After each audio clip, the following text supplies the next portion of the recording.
Oke, selamat datang di channel saya Green Wombat. Kali ini gue bakal bikin video yang berbeda gitu. Ini adalah video untuk orang-orang yang belum bisa berdamai dari masa lalu. Gitu. Jadi video ini gak bakal rutin ya. Buat orang-orang yang gak berminat mendengarkan ini bisa di pause atau bisa dipindah ke video gue yang lain, atau bisa dikatakan coba cari video yang lebih menarik gitu. Nggak masalah gitu. Jadi kebetulan gua sempet ada pendidikan di psikologi, memang nggak lama gitu ya, baru sekitar 4-5 tahunan. Terus ada ya nyemplung sedikit di bidang psikologi, tapi nggak banyak gitu. Jadi disclaimer, gue bukan seorang expertise di bidang ini gitu ya. Gue cuman bisa dikatakan mungkin ya memberikan saran atau sedikit gambaran gitu loh tentang psikis manusia gitu.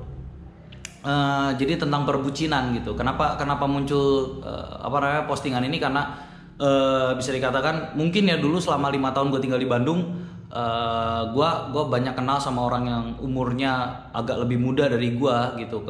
Ada yang sudah menikah juga sih gitu. Tapi ya intinya mereka rata-rata umurnya di bawah gue gitu. Dan kemarin banyak banget yang minta saran A, B, C, D sampai Z gitu kan. Well, gue bilang gue bukan expertise gitu, tapi ya gue mungkin bisa bantu sedikit gitu. Jadi munculnya tentang ini gitu ya gue bakal fokusnya tentang perbucinan gitu, karena gue juga sempet agak khawatir ya sama teman-teman gue sendiri yang kalau udah ada masalah sama pacarnya gitu atau sama istrinya, kadang-kadang mereka agak ngaco di jalan gitu. Jadi udah ada disclaimer gitu ya. Gue bakal bahas di sini tentang bisa dikatakan orang-orang yang belum bisa lepas dari masa lalu gitu. Jadi orang-orang yang belum bisa berdamai dengan masa lalu. Dan ini sebenarnya gak cuman ke satu arah ya, tapi di sini bisa dikatakan kedua arah. Maksudnya untuk orang yang melakukan kesalahan ataupun orang yang merasa bahwa pasangannya dulu melakukan kesalahan. Jadi masa lalu di sini bisa dibilang problem-problem yang ada di hubungan di masa-masa sebelumnya gitu. Misalnya contoh, lu pernah selingkuh gitu kan, atau lu pernah diselingkuhin gitu kan, kemudian putus sama cewek lu atau sama cowok lu, terus kemudian beberapa tahun jeda setelahnya ya lu bisa dikatakan keinget terus dan akhirnya melakukan pembalasan gitu. Sebenarnya ini sebuah bahasan gitu ya yang bisa dikatakan I learned it in the hard ways gitu. Jadi gue nggak belajar dari jurnal atau dari mana gitu, tapi kemudian gue kaitkan dengan jurnal. Oke, jadi dalam kata masa lalu sendiri gitu ya, dalam psikologi memang ada satu teori gitu ya, bukan satu teori ya, tapi banyak teori sebetulnya yang menyatakan bahwa manusia itu tidak pernah lepas dari masa lalunya. Itu sebetulnya secara psikis gitu, secara psikologi itu memang sudah ada gitu mazhabnya. Makanya disebut ada aliran psikologi yang dinamakan psikodiagnosa gitu. Gue udah lama nggak pakai terminologi psikologi, apalagi yang klinis. So please forgive me if I have used the wrong vocabulary. You feel free to correct me. So ya lanjut ya. Jadi ada namanya psikodiagnosa gitu ya. Untuk yang awalnya itu dulu yang terkenal banget gitu ya adalah teori id, ego, super ego gitu kan. Jadi satu tokoh gitu ya namanya adalah Sigmund Freud. Kemudian dilanjutkan dengan anaknya yang bernama Anna Freud, dan banyak lah gitu. Jadi kemudian teorinya berkembang jadi neo Freudian segala macam bla bla bla bla bla bla. Itu sejarah singkat ya. Kalau lu mau baca silakan baca sendiri gitu. Karena kalau misalnya kita membicarakan soal Sigmund Freud, gue nggak punya banyak waktu. Bukan gue nggak punya banyak waktu, tapi gue nggak punya waktu gitu.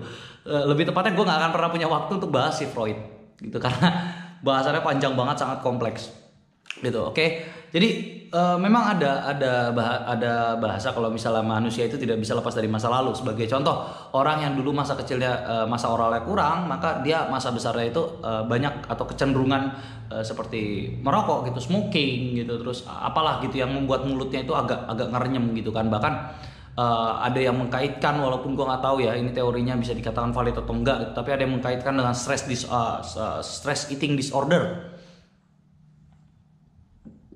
masuk disorder ya gak? Gue lupa. Tapi ada namanya stress eating disorder. Jadi kalau dia stres dia bakal makan, dia akan stres, kalau dia stres lagi dia makan lagi dan lain sebagainya.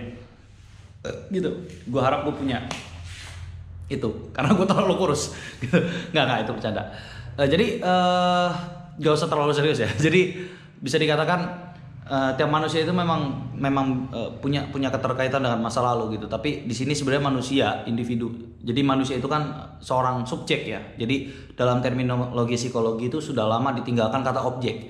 Jadi manusia itu dikatakan sebagai subjek. Ya dulu awal-awal memang dikatakan objek, tapi sudah lama itu nggak ini lagi.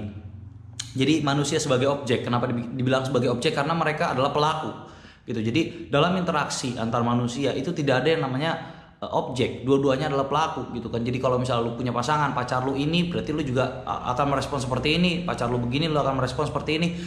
Itu artinya dua-duanya punya jalan pikiran masing-masing, artinya dua-duanya melakukan sesuatu, artinya dua-duanya melakukan inisiatif gitu. Nah, itulah disebutnya adalah sebagai subjek, ya kan? Nah, kita ambil kasus yang sederhana gitu ya, kayak misalnya pacar lu dulu selingkuh dan akhirnya lu putus terus lu balikan.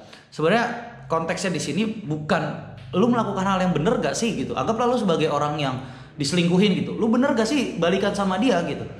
Dan atau balikin lagi gitu. Lu pernah selingkuh gitu ya. Terus bener gak sih tindakan gue kalau gue balikan itu gitu. Jadi bukannya tindakan tersebut yang harus kita koreksi gitu. Tapi dasar pikiran gitu. Dasar pikiran dari lu balikan itu kenapa gitu loh. Ya biasanya karena rasa sayang gitu kan. Well itu jawaban sangat umum sekali.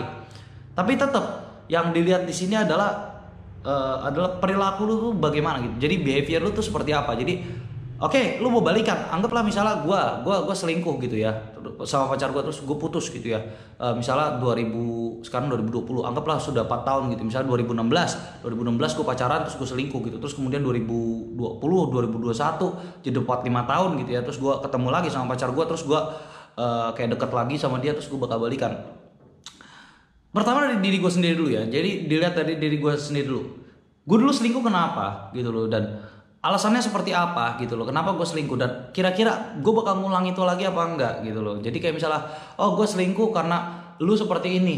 Nah kira-kira gue bisa memaafkan enggak gitu. Jadi balik lagi walaupun makanya gue bilang ini berlaku dua arah. Walaupun konteksnya gue salah gitu ya. Tapi gue harus lihat ada bakal stimulus lagi enggak gitu loh. Gue bakal ngelakuin hal itu gitu. Kalau ada stimulus lagi dilihat lagi gitu loh, dia seperti apa gitu. Jadi baliknya ke diri kita dulu gitu. Jadi jangan langsung mengkritisize orang lain gitu.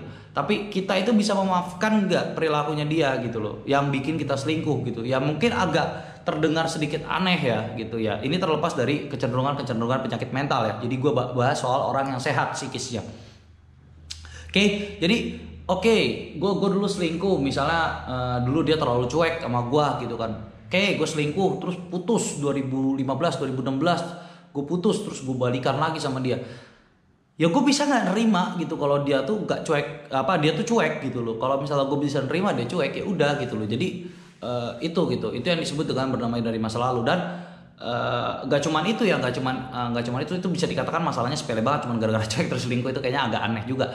Tapi maksudnya konteksnya lu bisa menerima di saat itu gak gitu. Dan dalam jeda biasanya gitu ya, apalagi pelaku orang yang melakukan selingkuh gitu ya, gak juga sih, maksud gue dua orang itu ya, maksudnya antara korban sama yang diselingkuhi sama aja punya pikiran yang bisa dikatakan mirip.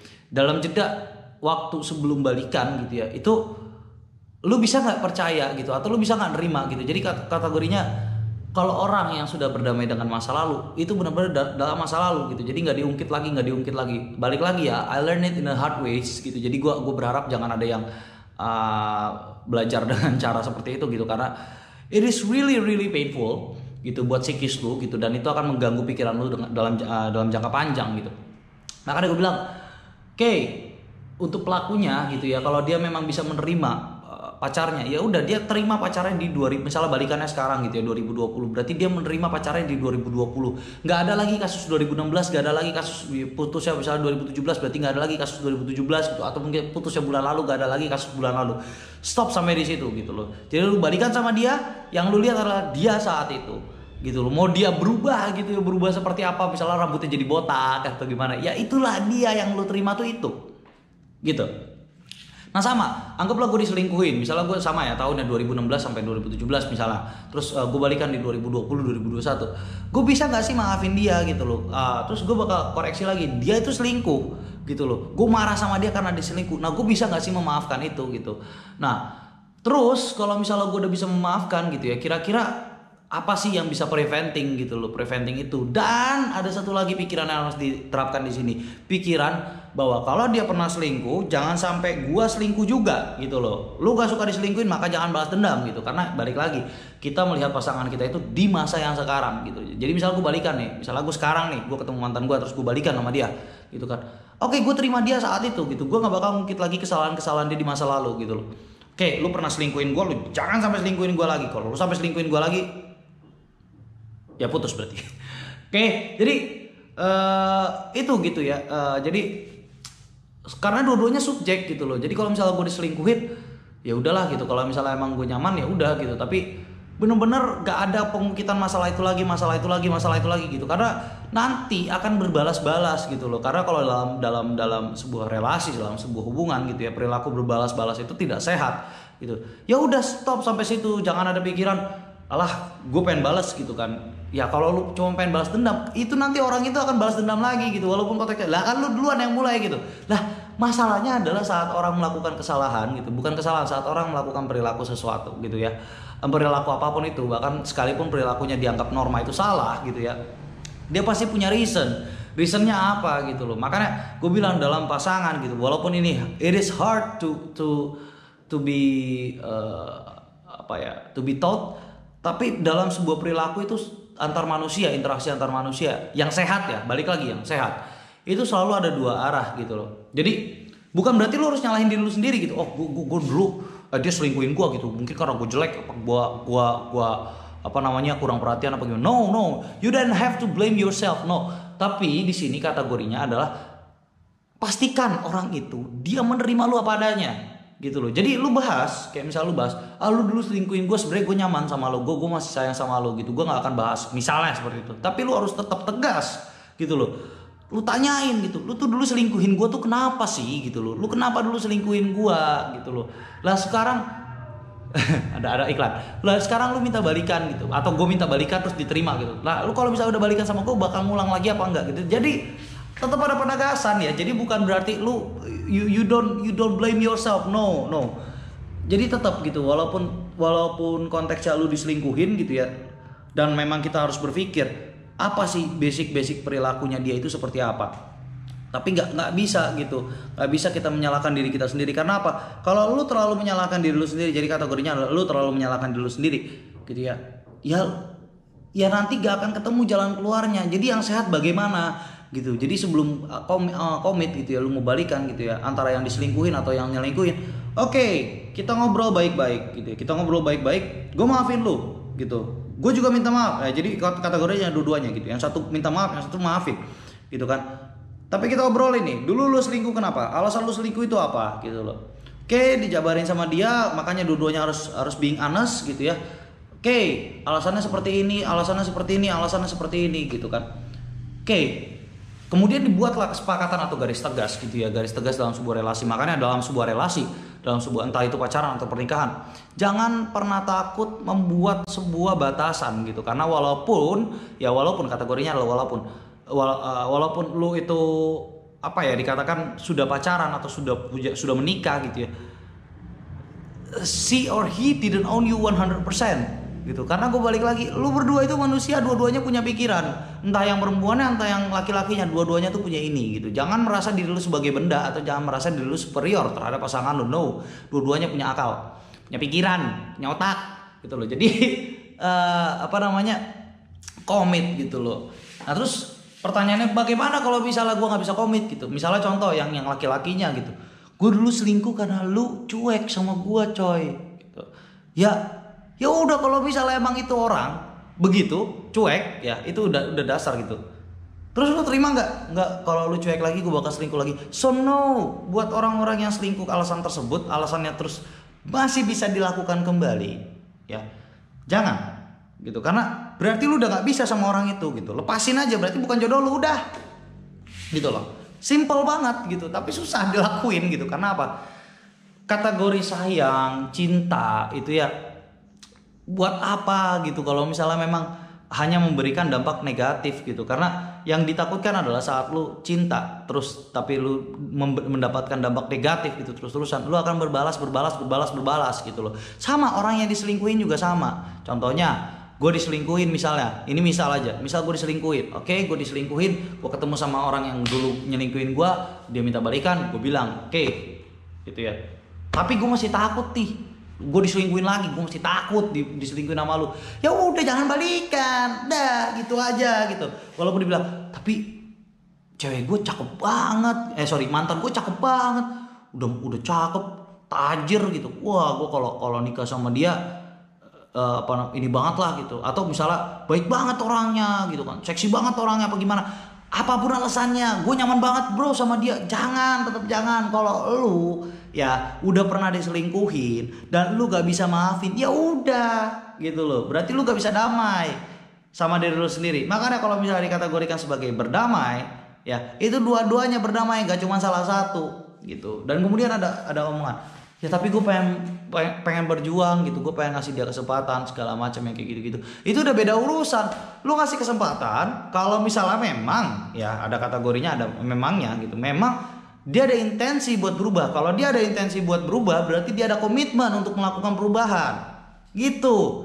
Jadi yang dilihat itu orangnya gitu loh. Atau misalnya contoh lain gitu ya, misalnya cewek gue cakep banget gitu ya, cewek gue cakep banget, nah terus ketahuan dia selingkuh, misalnya ketahuan selingkuh. Ini contoh kasus lain. Dia ketahuan selingkuh kan. Nah terus putus nih, 2016 putus, terus 2020 balikan gitu kan sama dia. Tapi gue takut banget gue selingkuh, dia diselingkuhin gitu kan. Dah gue balikan. Terus gue jadi curiga gitu. Curiganya karena apa? Karena dia tetap dideketin sama cowok-cowok gitu ya, kayak di Facebooknya, di Instagramnya itu masih dideketin sama cowok-cowok gitu ya. Terus gue minta, ya udah sih blokir aja. No, walaupun lu pacarnya, walaupun lu suaminya, walaupun lu istrinya, walaupun lu siapanya, terserah. Orang itu punya privasi masing-masing. Jadi lu jangan pernah sekali-sekali mencampuri privasi dia. Kalau dia mau cerita, lu dengerin. Kalau dia nggak mau cerita, udah. Lalu gimana caranya lu tahu selingkuh apa enggak gitu? Jadi ya itu tadi, kepercayaan gitu loh. Kalau emang lu gak percaya sama dia, ya udah, jangan pacaran sama dia, jangan nikah sama dia. Gitu loh, daripada hidup lu nanti dipenuhi sama rasa takut gitu loh. Kalau misalnya lu dicurigai lu segala macam, malah repot gitu loh. Ya kalau cowok agak susah sih ngasih contoh. Anggaplah ceweknya yang pernah diselingkuhin gitu ya. Misalnya 2016 ya tadi 2016 2020 terus balikan, 2020 balikan gitu ya. Nah terus lu cewek nih ya, misal gue cewek. Nah terus udah nikah gitu. Misalnya suami gue berarti yang kerja gitu kan. Suami gue dulu selingkuh gitu. Mungkin dia ganteng apa gimana gitu. Gue jadi kayak homo. Jadi misalnya seperti itu ya. Terus gue jadi ada rasa curiga apa gimana. No.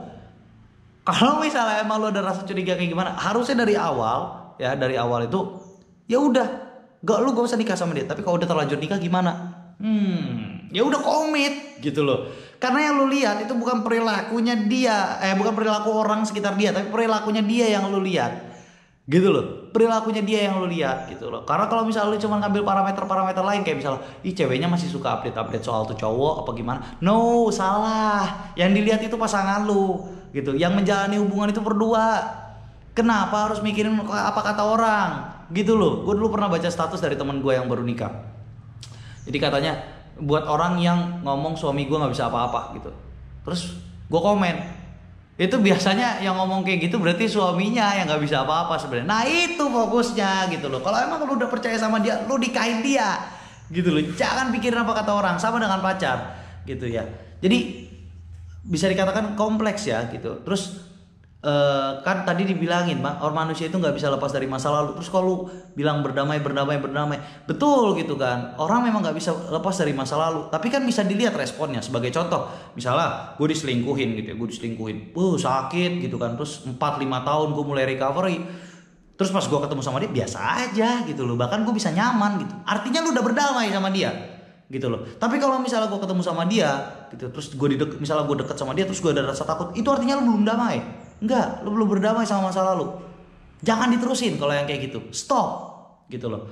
Jadi itu, nah misalnya atau contoh lain ya, misalnya gue selingkuh gitu ya, alasan gue selingkuh apa segala macam. Nah terus gue udah mulai 4 5 tahun ke depannya gue ketemu lagi tuh sama tuh cewek gitu kan.